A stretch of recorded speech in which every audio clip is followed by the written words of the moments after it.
Bugun bank tizimidagi yondashuvlar o'zgarmoqda. Endi moliyaviy muassasalar tadbirkorlarga nafaqat kredit ajratish, balki loyihalarni tahlil qilish, biznesni rivojlantirish, eksport imkoniyatlarini kengaytirish va bozorga chiqish masalalarida ham amaliy ko'mak bermoqda. Bu borada mahalla bankirlarining roli katta. Agar raqamlarda ko'radigan bo'lsak, Trustbank xususiy aksiyadorlik bank tomonidan respublika hududlarida jami 101 mahallada mahalla bankiri va yordamchi agentlar faoliyat yuritayotgan bo'lsa, ular aholi bandligini ta'minlash va daromadini oshirish bo'yicha mikro loyihalarni moliyalashtirish yuzasidan amaliy ishlar olib borishmoqda. Poytaxtimizning Shoyxontohur tumanidagi Gulobod mahallasida tashkil etilgan ochiq muloqot ham tadbirkorlikni boshlash niyatida bo'lgan fuqarolar uchun ayni muddao bo'ldi. Muloqotlarda mutaxassislar loyihalarni moliyalashtirish, ishlab chiqarish quvvatlarini oshirish hamda bozor imkoniyatlarini kengaytirish yuzasidan ko'nikma maslahatlar berdilar. Bugungi kunda mahalla bankirlari va yordamchi agentlar tomonidan Toshkent shahrida 40 ta mikro loyiha amalga oshirilgan bo'lib, u mikro loyihalarning summasi 3,7 dan ortiqni tashkil etadi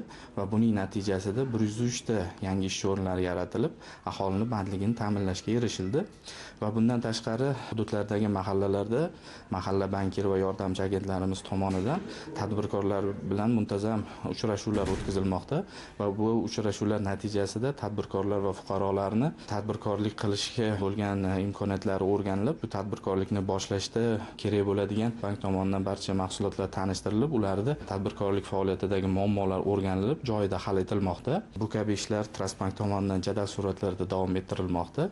Trustbank ayni paytda mamlakatimizda kichik biznes va xususiy ta'lim sohasini qo'llab-quvvatlayotgani ham bejiz emas, chunki kelajakka eng katta investitsiya bu bilimdir. Toshkent shahridagi Hunter Academy amaliy o'quv markazi faoliyat boshlaganiga 3 oy bo'lmoqda, ammo natijalar salmoqli. Trustbank markaz faoliyatini kengaytirish, yangi ish o'rinlarini barpo etishda muassasaga amaliy yordam bermoqda. Hozirgi kunda ko'p yoshlarimiz chet elga ishlashga ketyapti. Ularni ish bilan ta'minlash maqsadida Hunter Akademiyasini tashkil qilganmiz. Bu yerda shu yoshlarimizni sotuvchilikka o'qitgan holatda ochilganimizga 3 oy bo'lishiga qaramasdan 100 tadan oshiq o'quvchini ish bilan ta'minlab o'qitib chiqdik va Trustbank bilan hamkorlikni davom ettirgan holatda o'zimizning faoliyatimizni yana ham kengaytirmoqchimiz. Markaz nafaqat ta'lim beruvchi muassasa, balki bizneslar uchun malakali sotuv kadrlarini tayyorlab beruvchi amaliy platforma sifatida ham faoliyat yuritmoqda. 11 yillik maktabdan keyin Hunter Akademiyaga o'qishga kirdim. O'qishda 1 oy mobaynida o'qidim. O'qish davomida menga sotuvchilikning barcha sir-sinoatlarini o'rgatishdi. Hamma narsani to'liq o'rganmagandan keyin o'ziga ishga taklif qilishdi. Hozirgi kunda Hunter jamoasining o'zida ishlab kelyapman va o'zimga daromadimga ega bo'ldim.